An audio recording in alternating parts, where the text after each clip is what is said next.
Want to start using the Microsoft Teams app, but not sure how?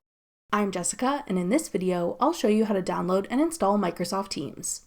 Note that this video will demonstrate on iPhone, but written instructions for both Android and iOS will be listed in the description box. Now let's get started. To download Microsoft Teams, first open the App Store. Go to the Search tab. Then type in Microsoft Teams at the top.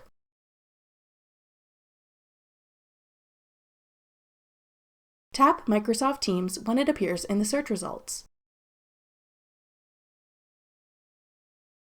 Then tap Get. If prompted, use Touch ID, Face ID, or enter your password to confirm that you want to download the app. Wait for the installation to complete. Then tap Open to start using Microsoft Teams. That's all it takes to download the Microsoft Teams app. Thanks for watching. If you found this video helpful, we'd love it if you'd hit the thumbs up button below and subscribe to our channel. We put out great new tech tutorials like this one every week.